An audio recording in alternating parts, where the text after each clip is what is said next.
guys, good morning. So ayan, magpiprito po tayo ngayon ng ulam. Ayan, tapos niyan prituhin, lalagyan ko siya ng oyster sauce, tapos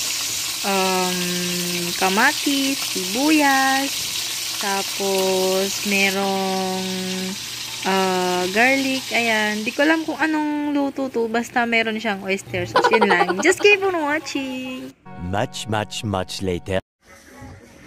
So, ayan na nga po guys, luto na siya. Ayan po yung kinalabasan ng aking niluto ngayon. Di ko alam, basta ayan na yan. So, ayan na po guys, kain na po tayo. So, that's all for today. Thank you for watching. Please subscribe and see you on my next vlog. Thank you. Bye-bye.